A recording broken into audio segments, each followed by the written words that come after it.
حضرت انس رضی اللہ عنہ فرماتے ہیں، میں تمہیں ایسی حدیث بیان کرتا ہوں، میرے بعد کوئی تم کو حدیث بیان نہیں کرے گا۔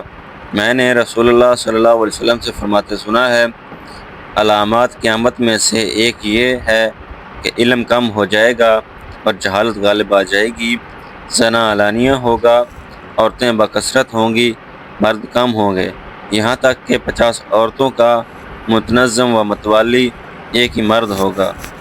حضرت عبداللہ بن عمر رضی اللہ عنہ فرماتے ہیں، میں نے رسول اللہ صلی اللہ علیہ وسلم کو فرماتے ہوئے سنا کہ میں محو خواب تھا، مجھے دودھ کا پیالہ پیش کیا گیا، میں نے وہ دودھ پی لیا، یہاں تک کہ میں نے اپنی شکم سرابی کو دیکھا تو ایسے محسوس ہوا کہ دودھ میرے ناخنوں میں سے نکل رہا ہے، یعنی خوب سراب ہو کر پیا۔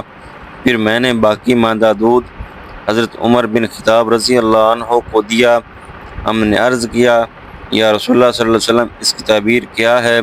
فرمایا، علم۔ حضرت عبداللہ بن عمرو بن عاص رضی اللہ عنہ راوی ہے، رسول اللہ صلی اللہ علیہ وسلم حجۃ الوداع کے موقع پر منا میں لوگوں کے لیے ٹھہر گئے تاکہ وہ آپ سے مسائل دریافت کر سکیں۔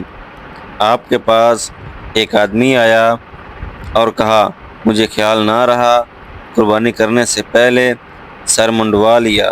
فرمایا، اب ذبح کر لے، تجھ پر کوئی حرج نہیں۔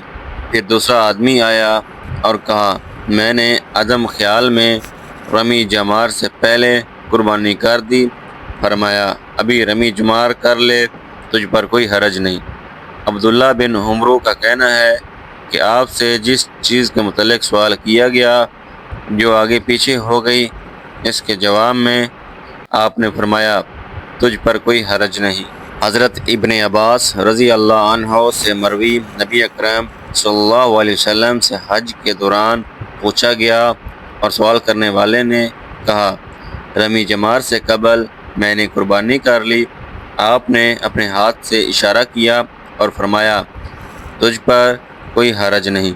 دوسرے آدمی نے سوال کیا اور کہا، قربانی کرنے سے پہلے میں نے سر منڈوا لیا۔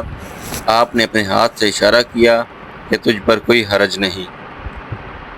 حضرت ابو ہریرہ رضی اللہ عنہ راوی ہیں، نبی اکرم صلی اللہ علیہ وسلم نے فرمایا، علم سمیٹ لیا جائے گا، جہالت کا غلبہ اور فتنوں کا ظہور ہوگا اور حرج بکثرت ہوگا۔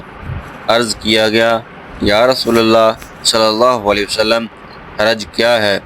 آپ نے اپنے ہاتھ کو پھیرتے ہوئے اشارہ کیا کہ اس طرح حدیث کے راوی حنظلہ اس کی تفسیر بیان کرتے ہوئے کہتے ہیں، گویا آپ کے نزدیک اس سے مراد قتل ہے۔